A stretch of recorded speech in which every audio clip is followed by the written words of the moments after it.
sont amenés à se poser plein de questions. Et parfois, souvent, on se dit, mais c'est peut-être parce que je suis maudit.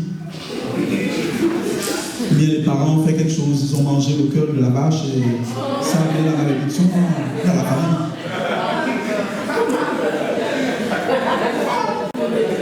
Parce qu'il y a des pays où la vache est une divinité. Hein? Donc, certains, quand les choses tardent, les choses ne marchent pas, se disent là, c'est peut-être des malédictions ancestrales. Je ne dis pas que ça ne peut pas arriver, parce que c'est possible ces choses-là, mais ce n'est pas toujours le cas. Amen. Et certains, parfois, ils vont dire c'est peut-être le diable ou les démons. On dit je chasse l'esprit de Satan au nom de Jésus, je plie, j'arrache, je lis, et puis je balance en enfer. Laissez-moi vous dire que Satan n'aime pas la faire là-bas, il fait trop chaud en enfer. Donc, il n'aime pas traîner, donc il revient ici souvent. Pour l'instant, il n'est pas lié. Hein. Vous avez vu ça dans la Bible, il est lié, il ne peut rien faire. Donc, les démons qui étaient au fond de Gadara, là, ils sont toujours en pêle-mêle. Ils sont en pêle-mêle dans l'air. Mais ce n'est pas toujours eux qui font en sorte que les gens ne se marient pas. Amen. Il y a beaucoup de choses qui font que les gens ne se marient pas. Et c'est ce qu'on va voir aujourd'hui. Alléluia.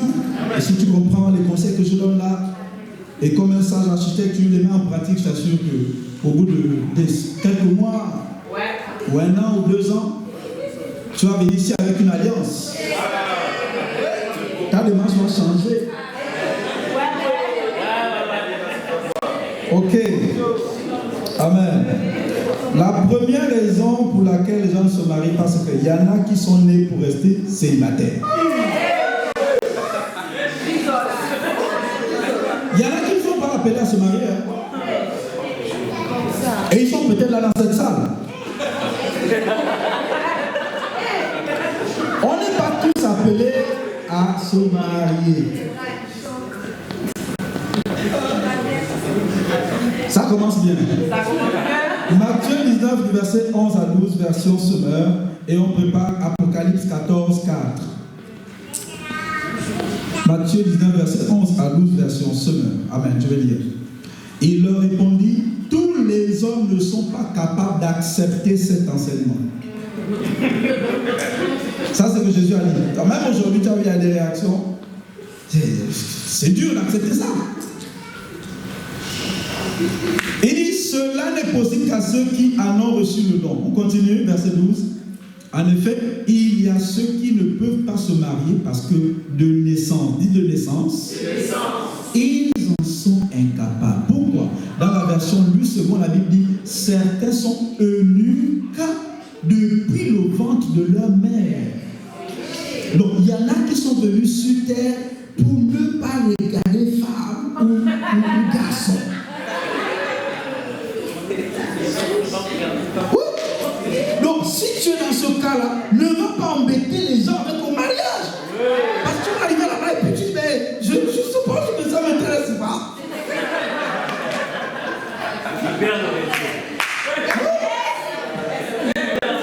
Donc, il y en a qui ne doivent pas se marier. C'est vrai, peut-être qu'il faut qu'on fasse des séminaires de eunuques. C'est-à-dire on enseigne les eunuques, et tout ça, ça va aller, écoutez, Dieu a une bonne mission.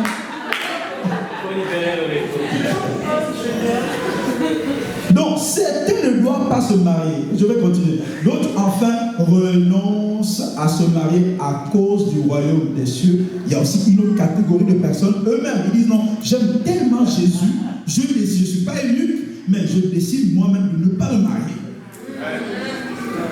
Il y en a un peu ici comme ça.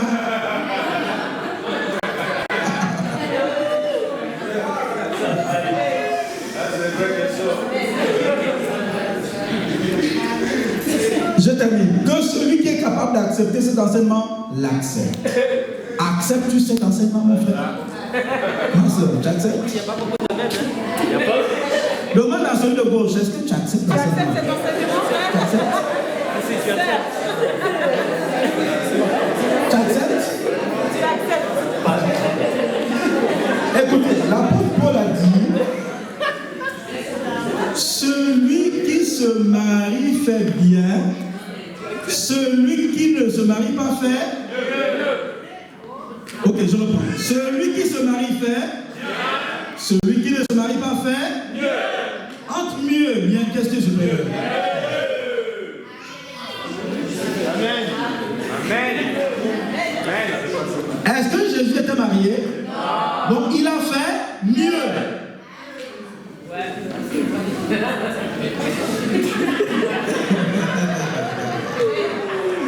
Ah, sous Jésus là, c'est ça.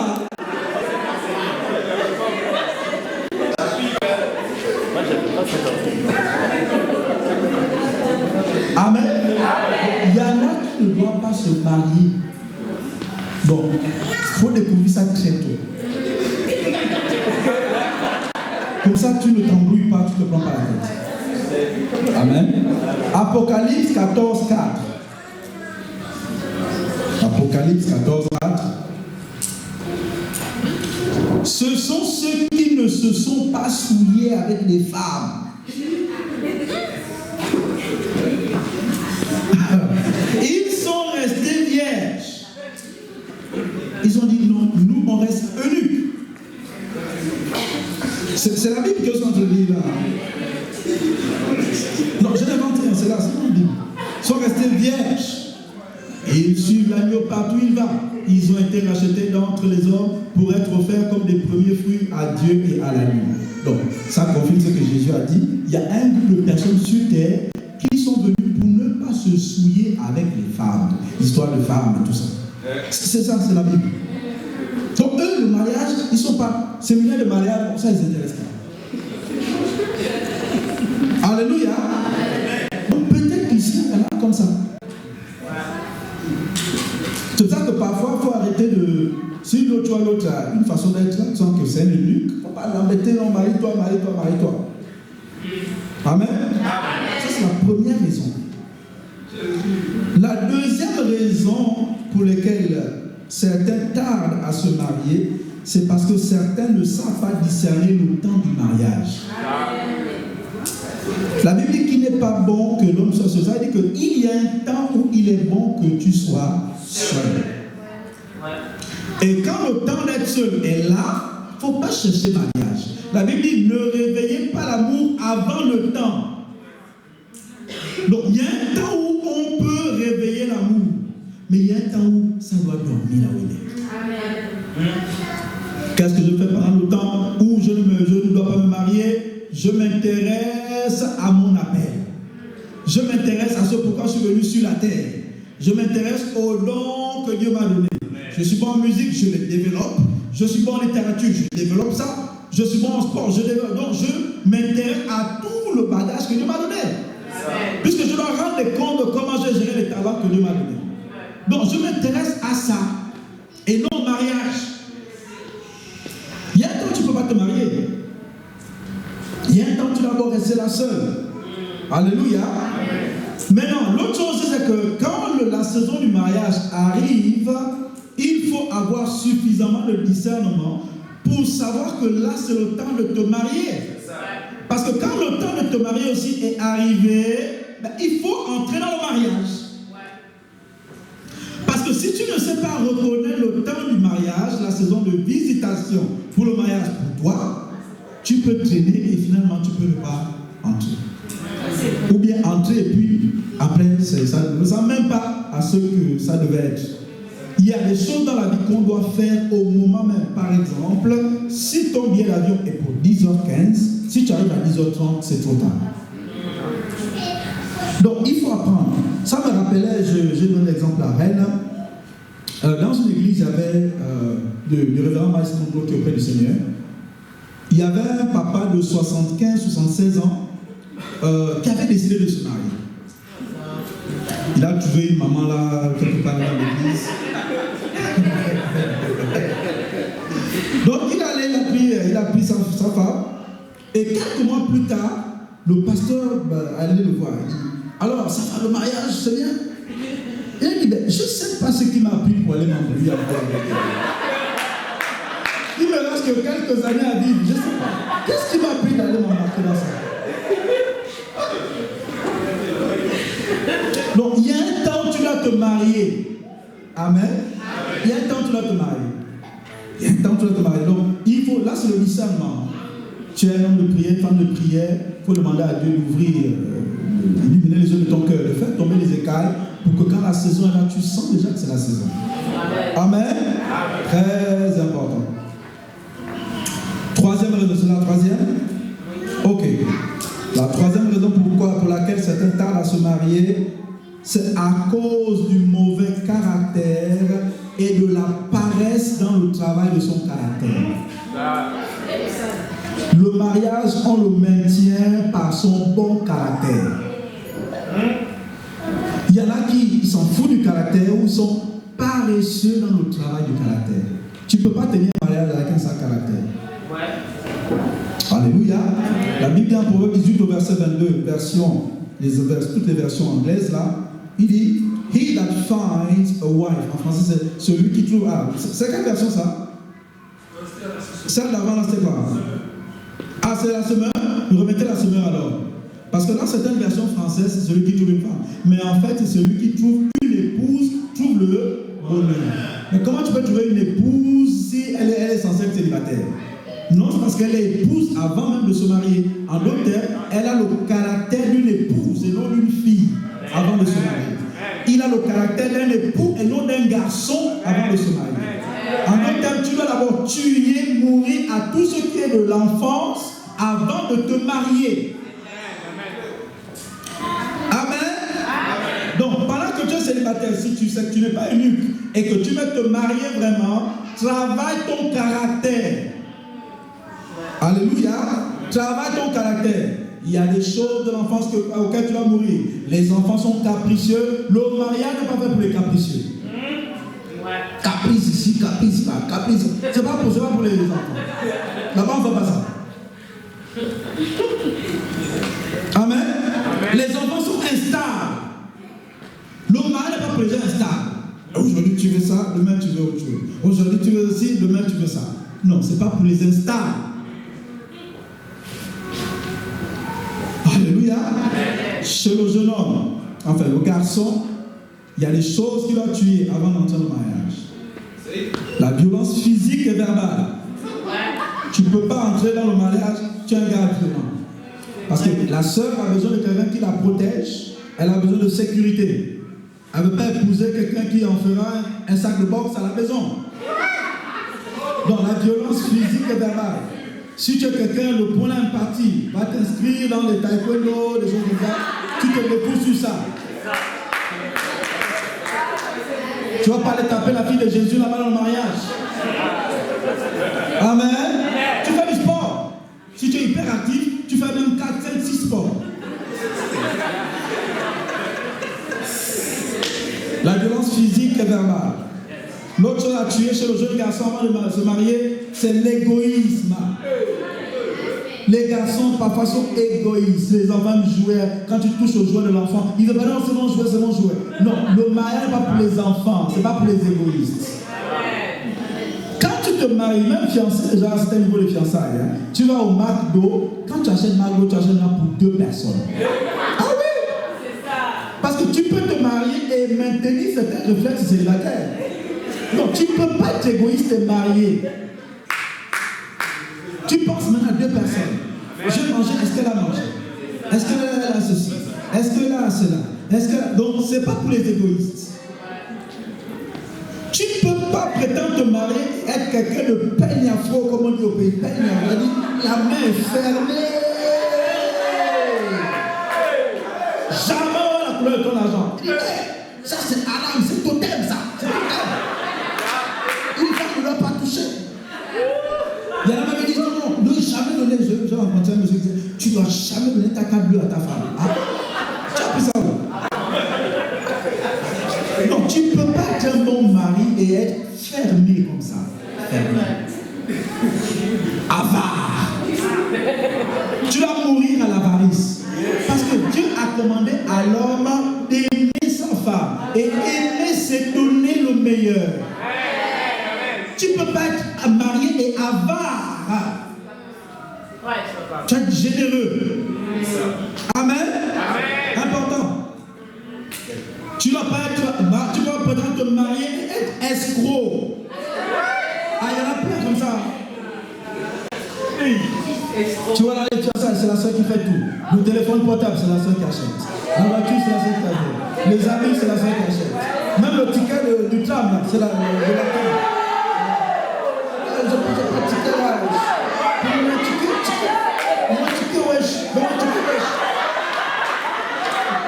Les tickets, c'est lui qui achète. Tous les tickets. Pour manger, c'est chez toi, il vient manger. Quand il a fini de manger, il prend le cul, il fait un bon haut et puis il rentre. Tu gères tout.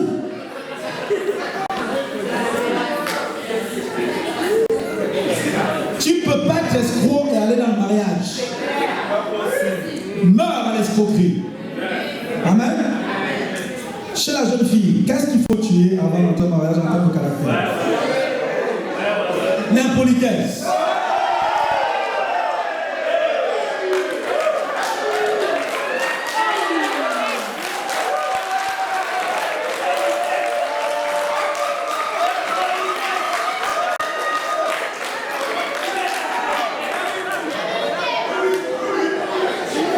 Tu vas mourir à l'impolitesse. Moi, quand je vois une femme impolie, je dis écoute, viens la voir ça, sinon tu ne peux pas tenir au mariage comme ça. Non, je dis, je suis tout ce qui me traverse par la tête. Je suis quelqu'un de franche. Je suis franche, moi. Je ne suis pas hypocrite. Eh bien là, le mariage, c'est pas tout ce qu'on dit. Hein. Faut apprendre à te taire parfois. Maintenant tu dis, oh, j'ai l'image, je ne sais pas comment faire. Eh bien, il faut apprendre. Tout s'apprend. Joyce Meyer a écrit un livre, moi et ma grande bouche. Tu achètes le livre. Moi et ma grande bouche. C'est à la FNAC, pourquoi tu veux ça à la FNAC? Moi et ma grande bouche. C'est Joyce Meyer, il y a une grande bouche comme ça. Tu achètes le livre.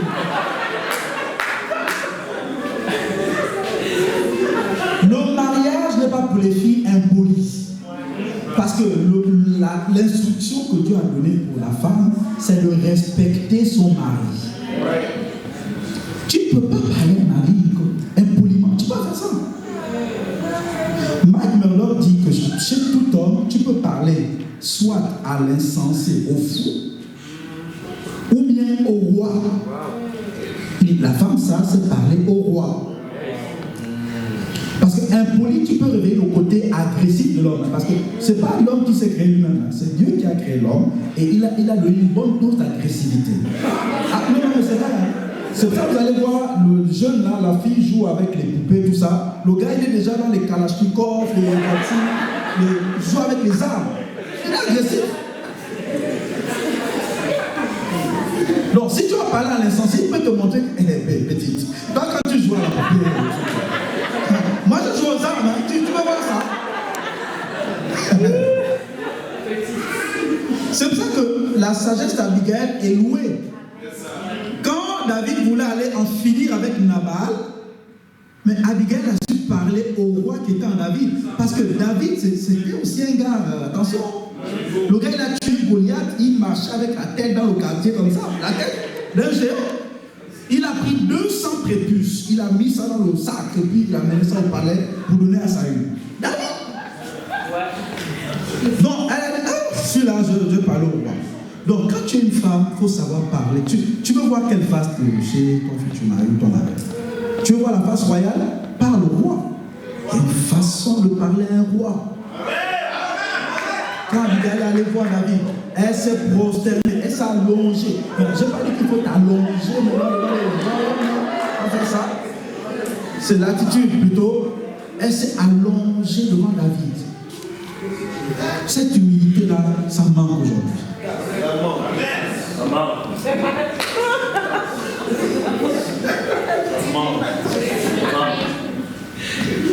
Donc il faut mourir à l'impolitesse. Si 2-3 personnes t'ont dit vraiment en fait ça, tu es impoli. Prends ça au sérieux. Prends ça au sérieux. Vraiment prends ça au sérieux. Sinon tu vas avoir des problèmes dans le mariage. Quelle autre chose qu'il faut mourir pour la jeune, tuer chez la jeune fille? Chez la jeune fille, il faut également tuer le côté querelleur et belliqueux. Il y a des filles qui elles aiment les palabres. Elles ont des palabres au quartier, elles ont des palabres au travail. sait que c'était des chefs de palabre. Dans la famille, tout le monde sait ça. C'est une palabreuse, querelleuse. Tu ne peux pas tenir un couple avec ce côté belliqueux et palabreur. La Bible dit qu'il vaut mieux habiter à l'angle, ça non? L'angle d'un toit que d'habiter avec une gouttière, une pipelette, une femme qui ne sait pas fermer sa bouche. C'est dans la Bible. Hein? C'est juste que je ne donne pas le verset à cause du temps. Donc, belliqueux, à peine il est rentré du travail, tu vas dire, je t'avais acheté des spaghettis, tu as confondu, je t'ai acheté le beurre de qualité, tu as mis le beurre de qualité. Tu dois le laisser entrer à la maison, se reposer. La maison est censée être un nid et non un champ de bataille. Même si tu es fâché, va dans le mur, tu pries en langue, la fumée va sortir des oreilles.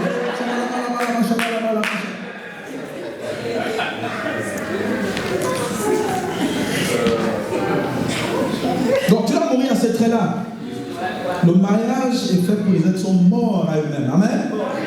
Ensuite, tu as quel point? Quatrième. Donc, travaille ton caractère. Travaille. Si vraiment tu sais que, ok, eunuque, tu n'es pas dedans. Ceux qui se sont fait eunuques aussi, quand tu réfléchis, tu vois que tu n'es pas dedans. Donc, tu es dans ceux qui veulent se marier. Travaille ton caractère. Amen. Le quatrième point. Certains tardent à se marier à cause des erreurs du passé. À cause des erreurs du passé. Il y en a parfois, ils vont aller chercher les expériences avant le temps. Et puis ils vont tomber sur un garçon, il vient, allez, compte, un enfant, vous. Après il dit, ah, je t'aime tellement, deuxième enfant, ta. Il dit, bon, ok. Bon, j'ai l'intention de partir, mais avant de partir, prends le troisième. Et puis dans les moments de mélancolie où elle se perdait un peu dans la confusion, tout ça, un autre vient et dit, allez, plein connu, start. Ça peut être une femme. C'est pas tous les hommes qui peuvent accepter une femme qui a déjà un enfant. Même s'il a entendu Dieu audiblement. Dieu lui a parlé audiblement. Même s'il a entendu Dieu audiblement, il peut dire non à Dieu. Est-ce que les gens refusent le Seigneur comme leur sauveur et Seigneur personnel? Entre le salut et le mariage, qu'est-ce qui est plus grand? Donc, si les gens refusent le salut, ce n'est pas le mariage, même si Dieu parle, ils ne vont pas refuser. Ils peuvent refuser. Donc, certaines erreurs peuvent faire en sorte que les gens refusent. Moi, ma mère, avec sa classe, elle a quitté mon père, elle a déjà ses enfants, puis elle a rencontré quelqu'un qui l'aimait comme ça. C'est pas tous les hommes qui sont comme ça. Hein? Et ce n'est pas non plus toutes les femmes qui sont comme ça. Il y a des femmes, si elles te voient avec un enfant et qu'elles vont dans le mariage, elles peuvent les maltraiter. Si vous observez bien la vie, vous allez remarquer des mères, des belles-mères qui maltraitent les enfants de leur mari. Vous n'avez jamais vu ça? Parce que les parents ne voulaient pas ça. Donc, c'est ça qu'il vaut mieux rester tranquille. Doux comme un agneau. Amen? Tranquille. Donc, certaines erreurs comme ça peuvent faire en sorte que les choses tardent. Et il y en a parfois, pour avoir les papiers, ils font des faux mariages.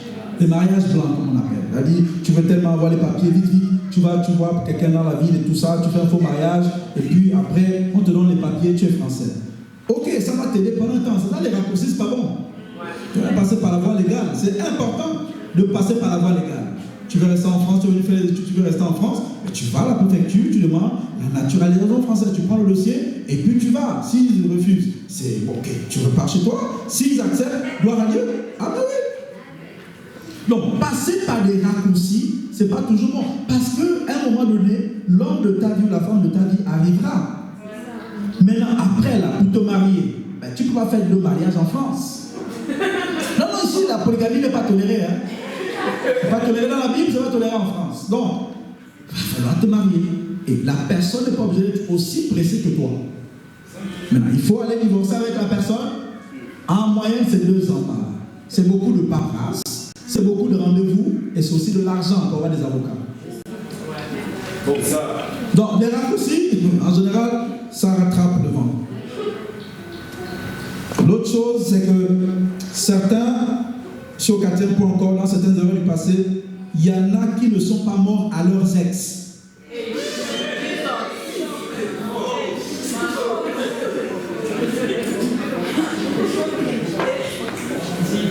Je suis conscient qu'on n'est plus au temps d'Abraham, hein, où les gens, quand ils arrivaient à 15 ans, 14 ans, ils attendaient le mariage. On n'est plus à cette époque-là. Je suis conscient qu'il y a beaucoup plus de personnes qui sont allées essayer des choses. Je suis conscient aussi de ça.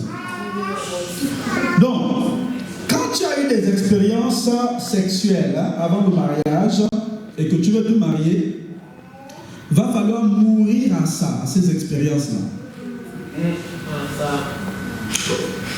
C'est ce qu'on appelle les résidus sentimentaux.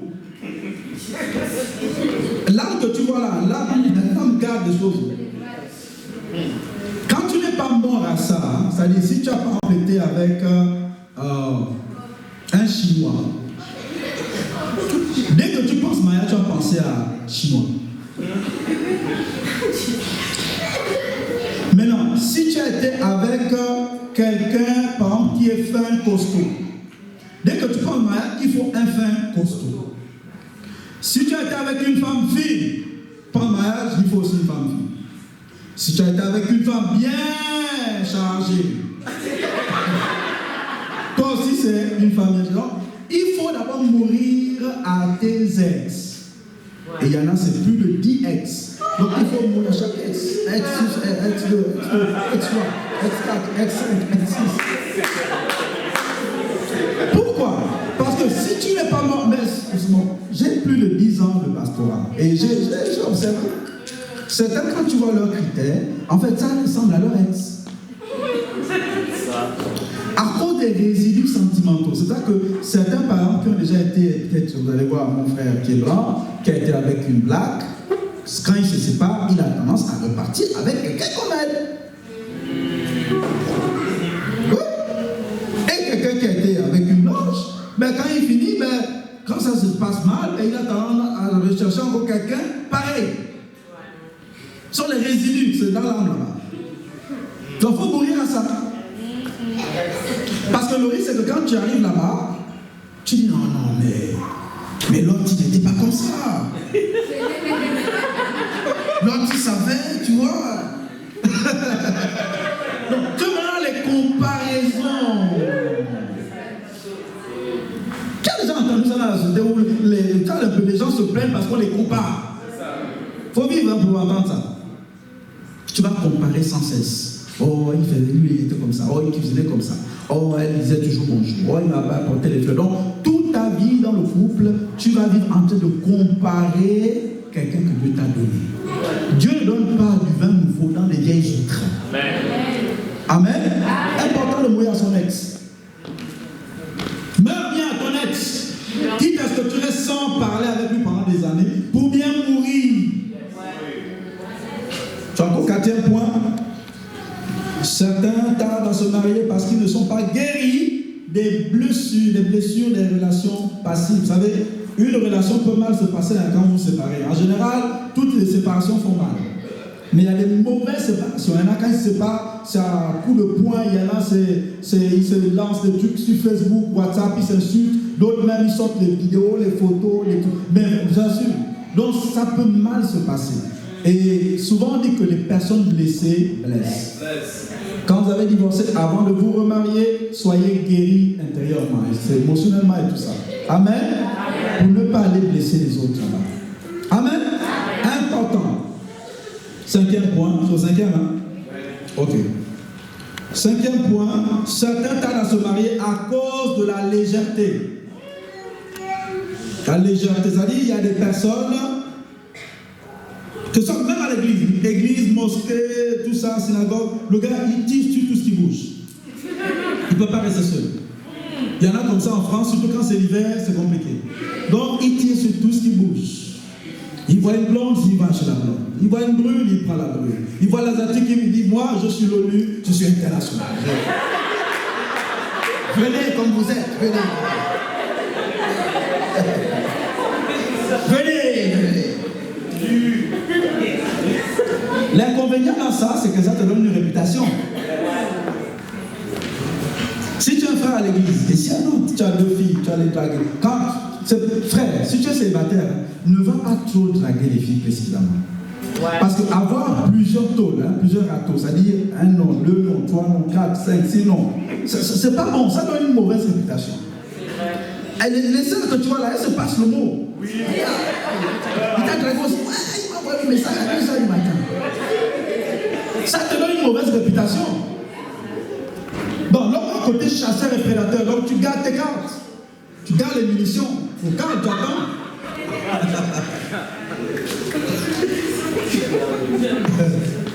Et les sœurs qui se sont amusées. À Nantes, elle prend 1. À Carrefour, elle prend 1. 7, elle prend 1. À la fac, elle dit bon, on ne sait jamais. Dans son pays d'origine, elle a 2, 3 là-bas. Et puis à Paris, elle dit non, quand je fais les courses et tout ça, on ne sait jamais où je peux dormir là-bas. Quand tu t'amuses comme ça avec ton corps, la réputation part aussi. Et les hommes aussi parlent entre eux. Et personne ne veut épouser quelqu'un que tout le monde a déjà connu.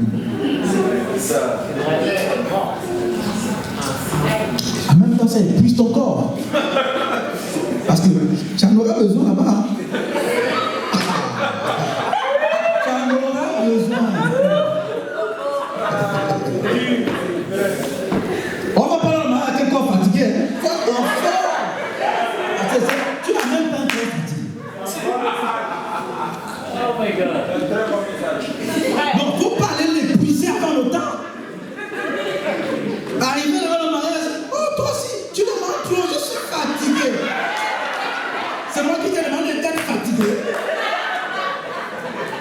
Pourquoi tu allais te fatiguer avant le temps? Allez là-bas, le Red Bull et tout ça là. Prends le café, le thé et tout.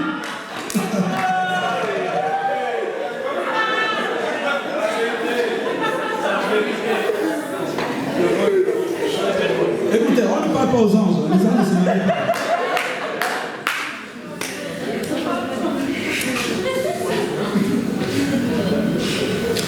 Donc, il ne faut pas tirer sur tout ce qui bouge. Amen. Patient, tu attends ton temps. Il faut éviter la légèreté. Alléluia. C'est important. C'est pour ça que frère, ne demande pas trop de personnes. Ça, je ne demande pas trop de personnes. Surtout dans un ministère où il y a des églises à Brest, Rennes, Saint-Brieuc bientôt, Nantes, Paris, Lyon. Tu dis, bon, je me suis prié, si j'envoie les cartes un peu à Lyon. Il ne faut pas faire ça. Ça te bousille la réputation. Et ça peut complètement nuire à ta saison de mariage. 6. Certains ne se marient pas ou tardent à se marier à cause de leur culture. À cause de leur culture. Il y a des cultures où tu ne peux pas épouser quelqu'un d'autre que la personne qui est là. Du même pays. Il y a même des groupes ethniques, je parle par exemple de l'Afrique, où tu ne peux pas épouser quelqu'un d'autre. Donc ça reste là. Je ne vais pas citer les pays parce que bon, je tiens à mon intégrité physique. Mais il y a des pays comme ça où quand tu ramènes une personne qui n'a pas la même tête que la culture, c'est fini. Au Gabon, si tu ramènes par exemple une équato-guinéenne à la maison, au Gabon, demande au Gabonais. Quoi?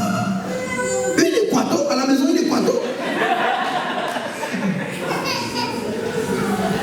Et je me rappelle quand tu as ramené un Malien qui s'intéressait à elle. J'ai vu la réaction des grands frères. Elle dit, mais c'est un Malien, elle. Un Malien, quoi. Mais les Maliens, c'est des hommes, quoi. Les Gabonais comprennent de quoi je parle. Mais il y a des pays comme ça, tu vas les voir quand ils se marient, c'est toujours les gens du même pays. Même dans les églises, c'est-à-dire quand il vient là, ce n'écoute pas un type de son comme celui là-bas, là, il parle, il chante des masses. Ils sont accrochés à la culture. Et il y a certaines tares dans nos cultures qui font que ça peut être des obstacles. Je prends le cas du Gabon par exemple. Dans le nord du Gabon, là-bas, la note, c'est au moins dans les 5 000 €. Au point même les pasteurs sont allés voir les chrétiens, certains chrétiens de leur église qui viennent de la région et disent, les gars, baissez un peu les notes. Ça fait que les gens réfléchissent. Je vous assure, moi j'étais chrétien au pays. Et quand je pensais mariage, j'avais jamais une croix sur les filles de la région. C'est cher. J'avais jamais une croix. C'est trop cher. Il y a des cultures où on élève le garçon de telle sorte qu'il ne sait jamais s'excuser. Parce qu'il faut rester garçon. Donc à chaque fois qu'il fait des erreurs, des maladresses, et que la soeur lui dit, mais toi aussi, excuse-toi. Non, ça c'est totem ça. Sinon il y a mort d'homme. Il ne s'est pas dit merci. Il ne s'est pas dit pardon. Donc certaines tailles culturelles, il ne sait même pas prendre la main de sa fiancée comme ça, ou de sa femme, et marcher avec. Parce qu'il dit non, oui. La distance. Il ne sait pas faire ça. Donc offrir, et certaines sœurs pareilles. Tu apportes un bouquet de fleurs pour venir, tout ça, c'est un avantage, je ne sais pas quoi. Mais c'est ça, on mange.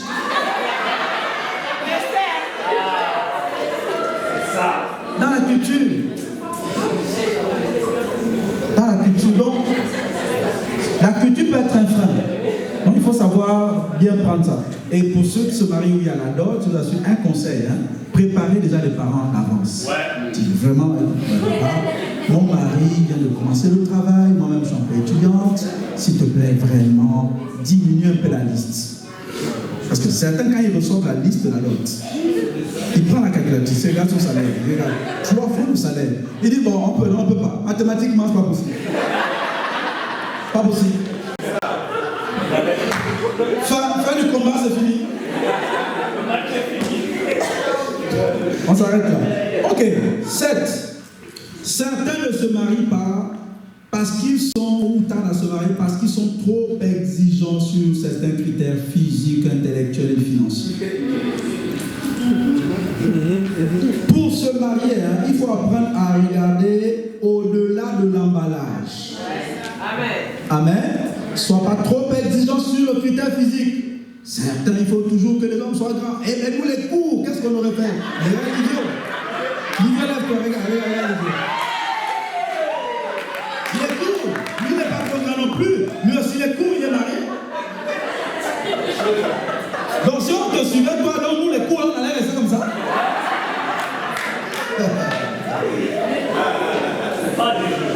Heureusement que Dieu nous aime, mon frère. Il a eu compassion, il dit, les gars, ne t'inquiétez pas, je sais comment. Donc, il ne faut pas être trop exigeant sur certains critères physiques. Tous les hommes grands ne sont pas les plus beaux. Il faut quand même un peu adoucir certains critères physiques. Et je disais à elle que il faut d'abord aussi te regarder toi-même. En étant très exigeant. Quand tu te regardes dans la glace, tu vois la taille de ton front, le niveau de ça. Ce que tu demandes, regarde. Ça correspond. Parce que même ta mère a regardé au-delà de l'emballage. Elle a regardé la tête, on a dit, oh Seigneur, je suis une femme de foi. Je suis une femme de foi. Je ne m'arrête pas à cette tête que je vois. Donc il faut diluer certains critères. Amen. Il faut diluer certains critères. C'est un critère physique, c'est un critère intellectuel. Avant, moi, par exemple, il fallait que, à l'époque où j'étais doctorant, il fallait qu'elle soit doctorante. Il faut qu'elle soit doctorante, pas les petits tubes de licence, machin, les petits tubes de L2, L1. Yes. Mais tu ne peux pas. Parce que ce n'est pas ce qui tient le mariage. Je ne dis pas qu'il ne faut pas tenir compte du physique, mais ce n'est pas ce qui tient le mariage. Pas que ça. Alléluia.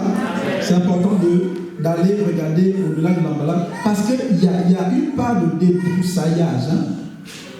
Il faut apprendre à regarder un homme au-delà de ce que tu vois. Il faut percevoir ce qui peut devenir dans l'esprit. Alléluia.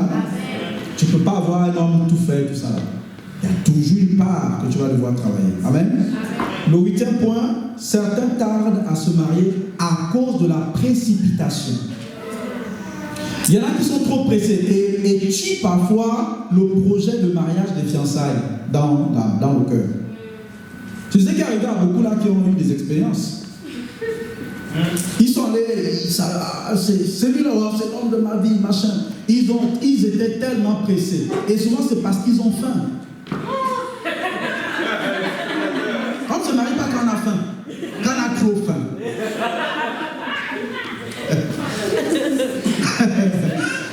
dit que pour celui qui a faim, même ce qui est amer devient doux comme le miel. Donnez-moi tout, c'est très faim, donnez tout. La précipitation.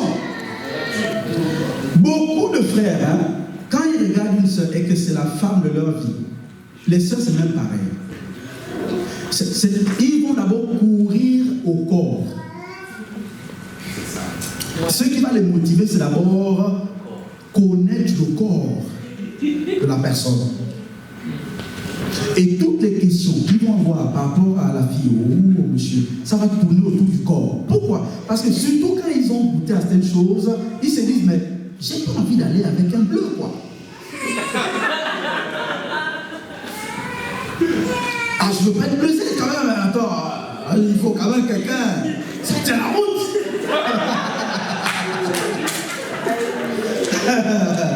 J'ai pas quelqu'un qui me fait des expériences sur mon corps. Un bleu. Ça prend. Dis ça prend. Ici, on a des livres, hein, des dessins même. Ouais. On a des livres, des dessins. Et puis on donne ça au futur mari.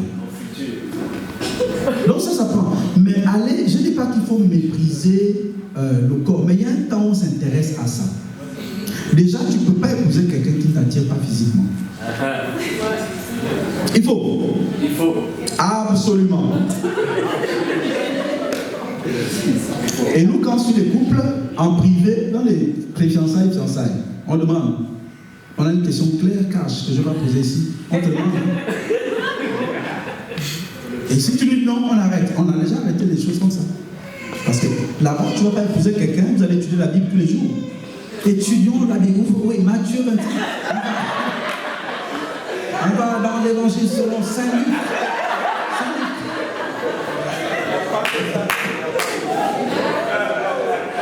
Ok, la Bible dit qu'on doit s'embrasser avec un seul baiser. On reprend l'étude.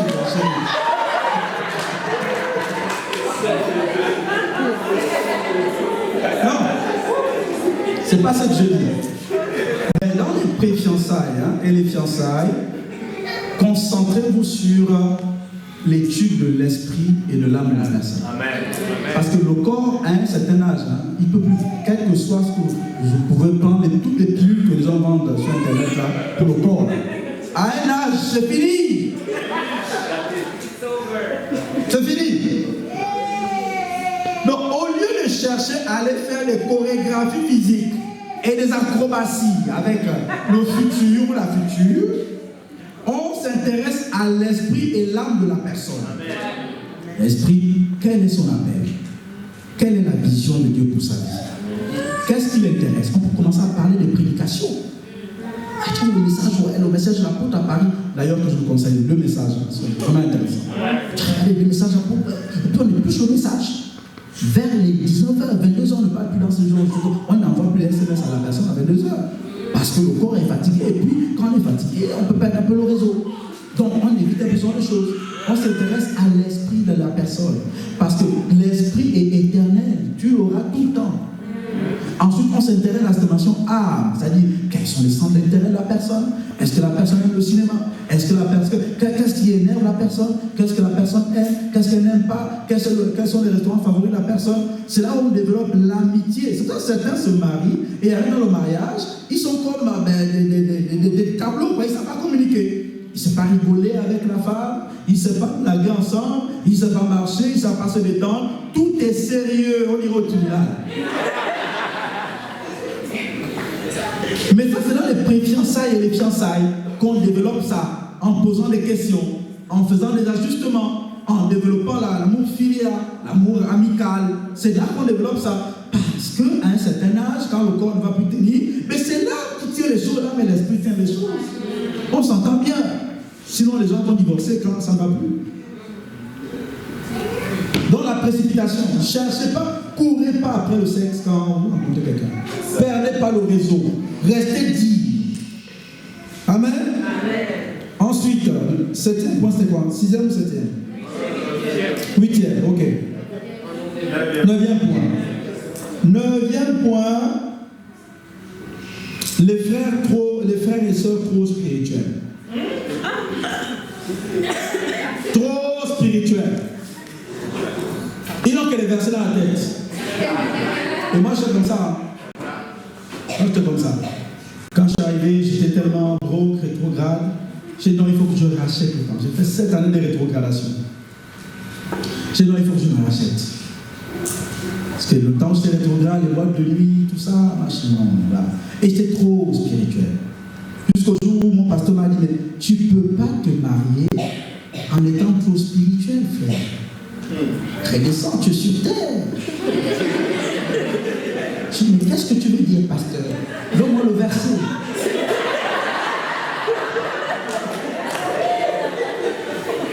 Tu ne peux pas te marier en étant trop spirituel. Je ne sais pas si vous avez envoyé la vidéo de la femme qui était dans l'ascenseur où elle voulait monter. Et puis il y a un monsieur qui voulait descendre. Vous avez vu la vidéo là? Ce genre de personnes. Il me donnait mon titre, il me traumatisé. Donc, ça veut dire quoi être trop spirituel? Quand tu es trop spirituel, hein, tu peux négliger certains critères qui sont très importants pour le mariage. Et l'apôtre en parle, il développe clairement dans les deux enseignements, il faut écouter. Donc, notamment la négligence au niveau du style vestimentaire. Et j'assure ça, moi j'étais pro dans ça. Je ne me prenais pas la tête. Tout était dans les bouquins. J'achetais mes livres, tout ça.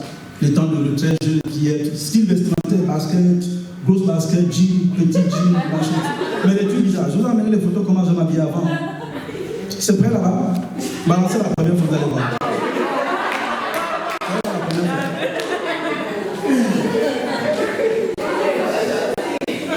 Non. C'est bien. Ça c'est. Regarde. Éteignez la lumière. Regarde l'autre. La deuxième. Dans mon esprit. Tu comprends bien le verset? Ok. Regarde la troisième. Regarde.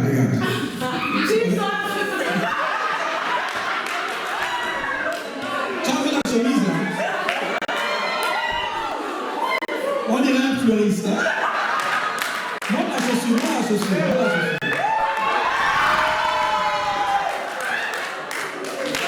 Regarde la coiffure. Regarde la coiffure.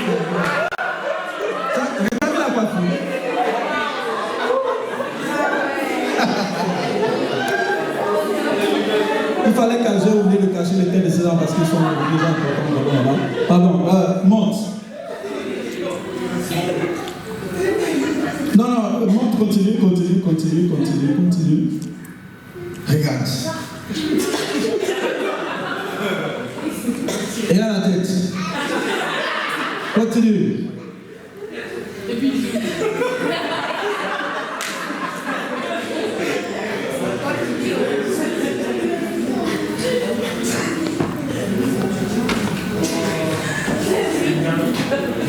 Ça ne marche plus.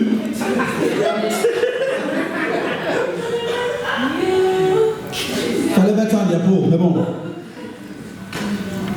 Ça, c'est quand j'ai commencé à rencontrer ma femme.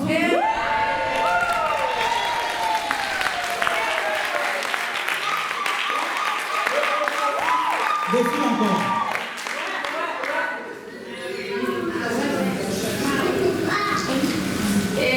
Ça a commencé à ressembler à quelque chose. Vous avez vu, non? Continue encore.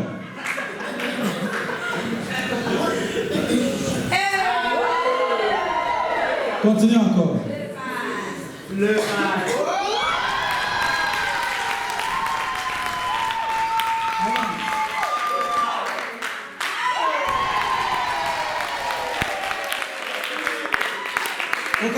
Ok, remettez la lumière. Donc, et le gars que vous avez vu là, sa tête, c'est que l'école. L'école, donc j'étais très négligent sur tout ce qui est style vestimentaire. Mais ça peut être un frein pour le mariage. Parce que ce n'est pas toutes les sœurs qui sont patientes avec ce genre de choses. Alléluia. Donc si tu prétends te marier, tu dois retravailler ton style vestimentaire. Amen. Pour voir ton style.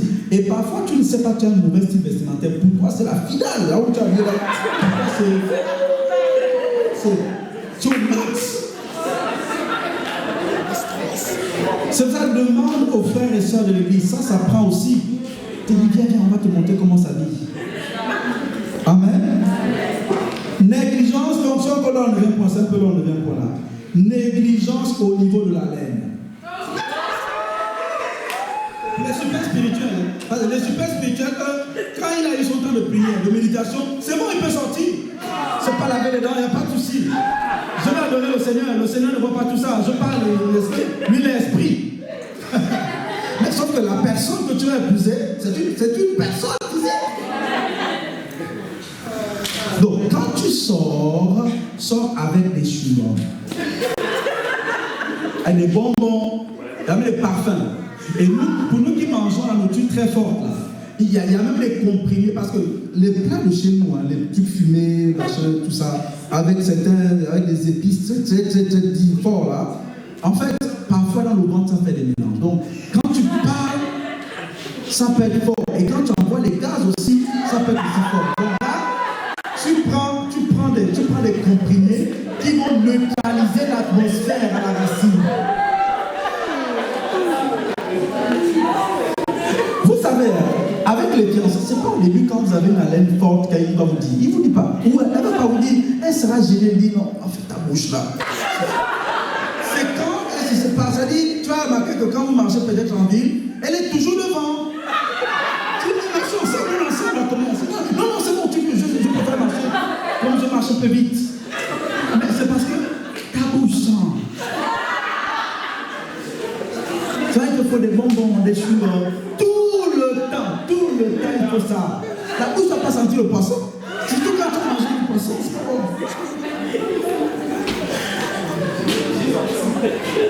Je suis toujours au 9e point. Négligence au niveau de l'hygiène. Prends l'habitude de porter des vêtements propres.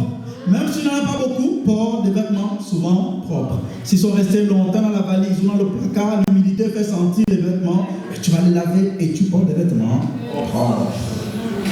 Alléluia. Amen. Se laver avant de dormir. Se laver quand tu sors. Il y en a qui n'aiment pas se laver avant de dormir. Moi j'aime se laver. Faut se laver. Là-bas on se lave. Se laver.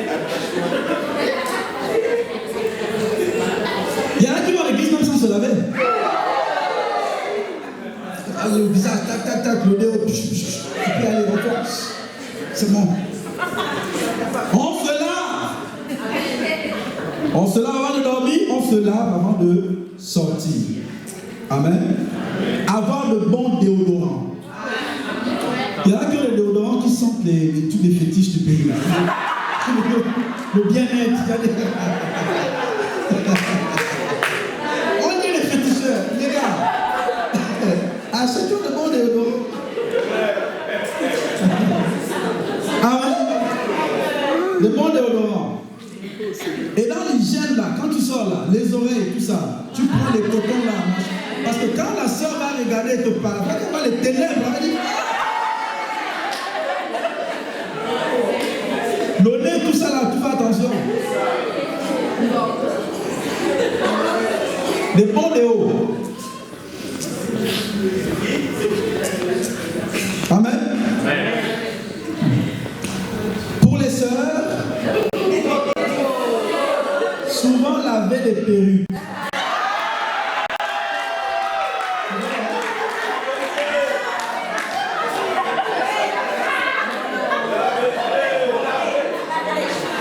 Souvent laver les perruques. Parce qu'une perruque se lave, n'est-ce pas? C'est ça, non? C'est ça? Parce qu'au bout d'un moment, tu portes, tu ne laves pas, ça va sentir le corbillard.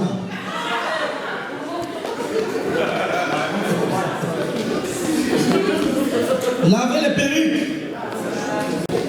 Pour les garçons, les boxers déchirés. Tu gères les boxers déchirés. Tu vas cacher les boxers. C'est pas quand il sera marié, quand tu as dormi, le boxer, il est trop de partout.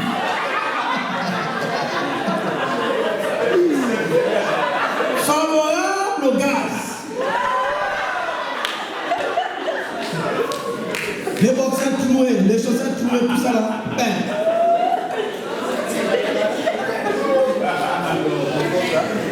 Et les sœurs qui doivent avec les foulards aussi se lavent. Hein?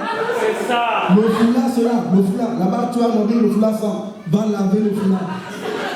Achète-toi 2-3 foulards, lave-les bien et tu dors avec ça. Amen.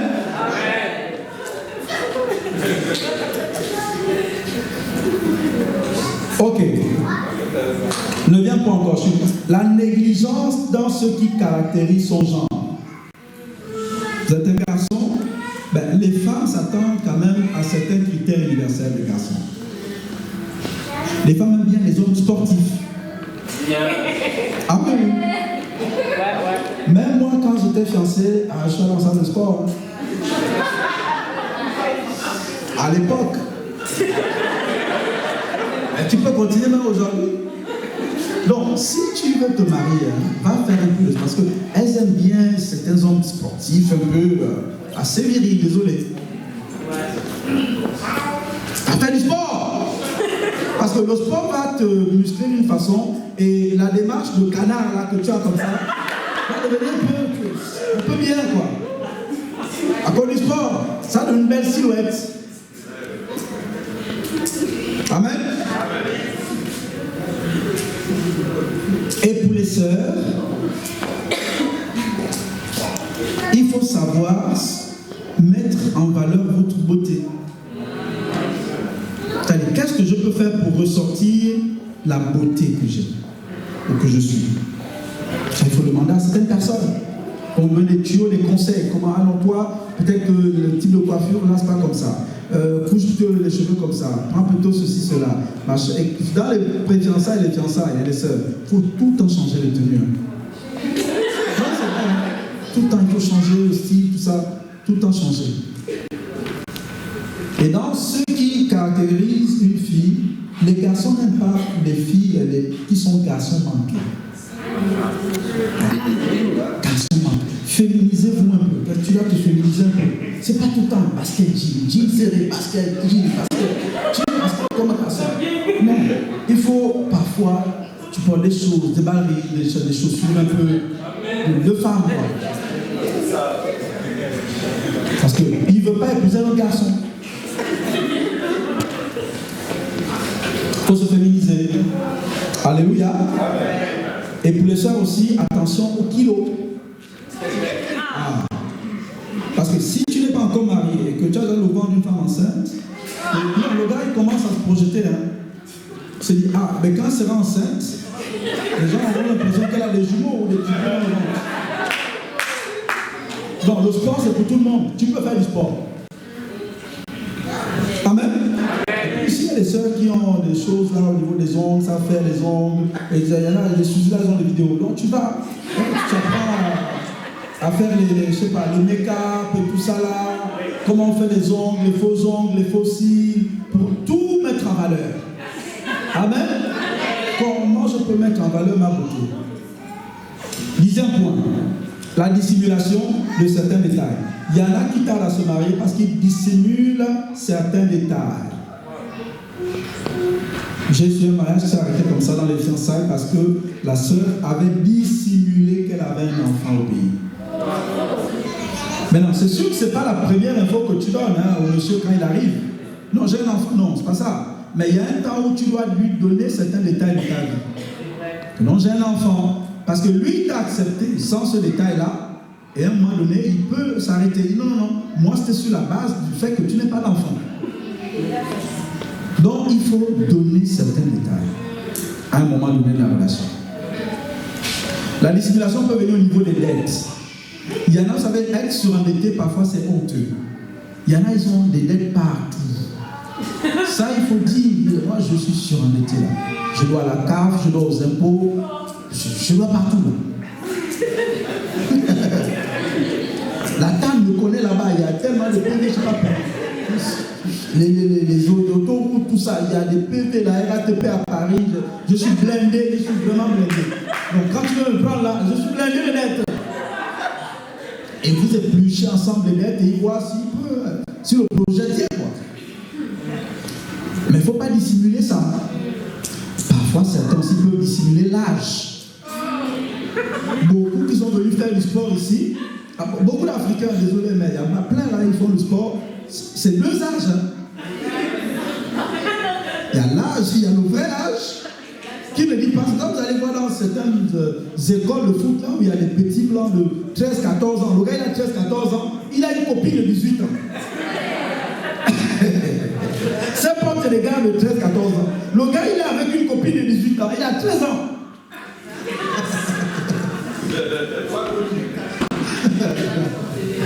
Non, il faut dire l'âge. Amen. Il faut dire l'âge. C'était l'âge, tout ça. Ou les deux âges, tu donnes.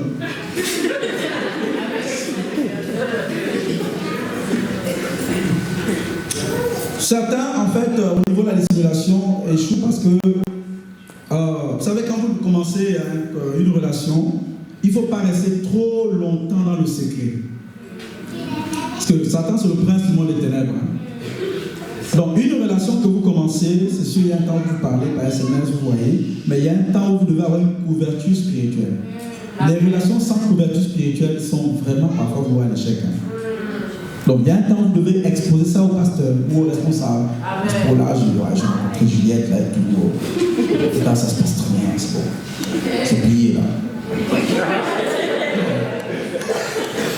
Donc, il faut exposer ça. Vous savez, l'homme, Dieu a créé l'homme pour qu'il vive dans la transparence. Et la première fois que l'homme s'est caché, c'est quand il avait péché. C'est ça, non? Donc, il y a un temps où vous devez exposer les choses. Maintenant, 11. Certains tardent parce que, à cause de l'indiscrétion. À cause de l'indiscrétion. Il y a un temps où on n'affiche pas qu'on est avec tel ou tel. Il y a un temps comme ça. Parce qu'un enfant, quand il vient au monde, il y a un temps où il reste 9 mois caché. On n'expose pas un enfant d'1 mois comme ça, les autres ne sont pas encore solides. Donc, il y a un temps, il y a des projets qu'on n'expose pas n'importe comment. Et ça, j'ai beaucoup vu certains, il est intéressé par la personne, ils sont tout le temps ensemble, les pasteurs ne sont pas encore au courant, il n'y a pas de suivi, et puis tu les vois dans les événements de l'église ou bien du quartier, de la ville, ils sont assis ensemble au restaurant, ils sont assis ensemble au cinéma, ils vont déjà regarder les films ensemble, tout le monde les voit en ville, enfin les gens sont au courant, tout le monde est au courant qu'ils sont ensemble, mais la relation est encore fragile, les autres sont fragiles. Ça, c'est les relations que Satan il termine avec ça, vite, il finit avec, parce qu'il n'y a pas de couverture. Il n'y a pas de couverture. Et certains refusent la couverture parce qu'il y a des choses qui cachent aussi. Je dis non, ça ne dit pas ça au pasteur, ne dit pas ça au resto. Sinon, c'est me balancer, fais pas ça. Vaut mieux exposer ça. Alléluia. Ensuite, le dernier point, c'est la grande négligence dans les relations. La grande négligence ou la paresse dans l'art de gérer les relations. Tu ne peux pas prétendre te marier et être négligent dans les relations. Si tu veux te marier, ben, tu vas commencer à côtoyer un certain type de personnes. Je l'ai dit à elle, moi quand j'ai rencontré mon épouse, pendant les fiançailles, je suis arrivé et je lui ai dit, tel, tu marches avec, sinon on ne peut pas marcher ensemble. Parce que le premier couple de la terre a eu des problèmes. Pourquoi? À cause d'une conversation avec quelqu'un de l'extérieur. Ah oui, il faut tirer des leçons de ça. Hein. Une seule personne extérieure peut bousiller ton couple. Ouais, c'est vrai, c'est ça. Donc tu dois veiller. Tu ne peux pas prétendre te marier, tu marches toujours avec les mêmes personnes, palabreuses, stérileuses, tout ça. Non, tu dois changer. La Bible dit, marche avec le sage, tu deviendras sage.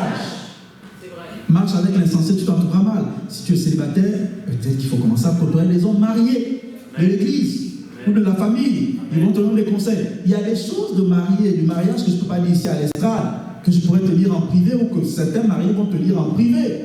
Donc tu vas devoir changer parfois certaines relations, certaines connexions. J'ai vu des couples se bousiller parce que certaines copines célibataires qui vont de fille, de garçon à garçon, mais ils donnent des conseils, des gens qui n'ont aucune maturité, aucune expérience sur le mariage. C'est vrai. Donc tu dois changer. Donc tu veux te marier, il y a des mariés ici, tu commences à les fréquenter, tu poses des questions. Jésus allait au temple, il posait des questions. Parce qu'il savait qu'il allait être prédicateur. Tu poses des questions, tu apprends. Tu apprends. Amen. Tu te déconnectes des mauvaises relations, des relations qui pourrissent ces choses. Tu te déconnectes. L'autre chose, c'est que dans l'art de gérer les relations, moi je suis convaincu qu'il n'y a pas de reine Esther sans Mardochée. Tu ne peux pas être une reine qui va dans un palais royal sans Mardochée. Vous vous rappelez que Vashti, qui était la femme du roi, son nom j'ai du mal à dire, il y a beaucoup de X dedans. Quand elle a été virée, c'est à cause de son caractère, Vashti. Mais Esther, quand elle est arrivée, l'oncle, du début à la fin, il a su la conseiller. Donc, qui sont tes conseillers? Dieu t'a donné des bergers, que ce soit au GR, au département, à l'église. Et tu dois avoir de bonnes relations avec tes bergers. Vous savez, si vous voyez un frère qui a des palabres avec la chaîne d'autorité de sa vie, donc son père biologique, sa mère biologique, c'est responsable à l'église, au travail, faites attention.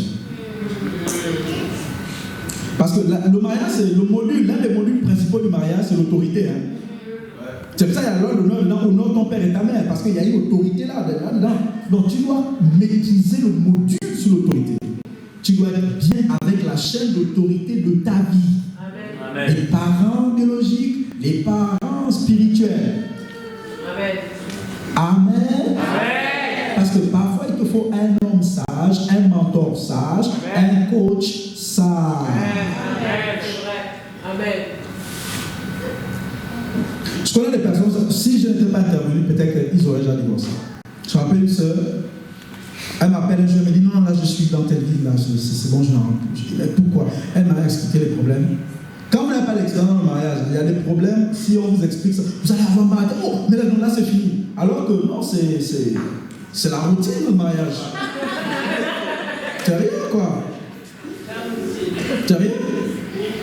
Parce que la Bible dit que celui qui bâtit, qui écoute la parole de Dieu est comme un homme sage qui bâtit sa maison sur le roc, n'est-ce pas? La pluie est tombée et sur la maison de l'insensé et sur la maison du sage. La tempête aussi est arrivée dans les deux maisons. C'est pas parce que tu crains Dieu que les choses n'arrivent pas. Il y a des choses qui doivent arriver. Forcément. Donc je lui dis, mais non, tu peux pas faire ça. Quand tu m'expliques le problème, c'est pas sujet à divorcer. Tu dis donc, 1, tu fais tes bagages, 2, tu paies ton billet de train, allez, tu reviens à la maison. Ouais, tu reviens à la maison, après on va parler. C'est pour ça que dans nos familles au pays, les mariages tenaient, pas aujourd'hui, pas les mariages d'aujourd'hui, parce qu'aujourd'hui, c'est pareil partout. Avant, ça tenait pourquoi? Parce qu'il y avait toujours un oncle, quand on dit, bon, ok, on va appeler l'oncle là. La femme dit, non, c'est bon. C'est bon, on règle ça ici.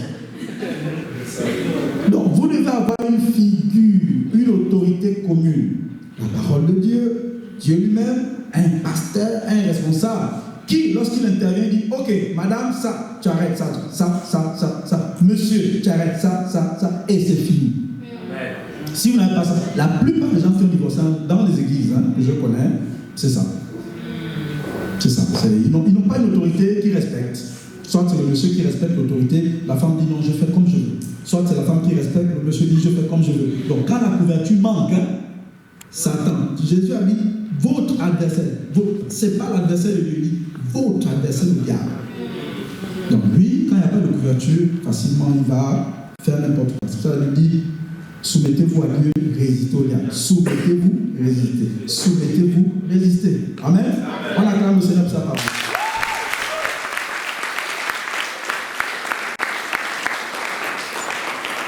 Dis Père, je te remercie pour la faveur divine.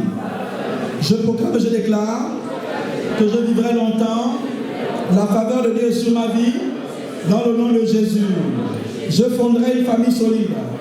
Parce que Dieu est avec moi. Parce que je suis un homme humble. Je suis soumis à Dieu, soumis à la chaîne d'autorité dans ma vie. Merci Jésus pour les paroles de sagesse. Dans le nom de Jésus, quelqu'un dit Amen. Amen.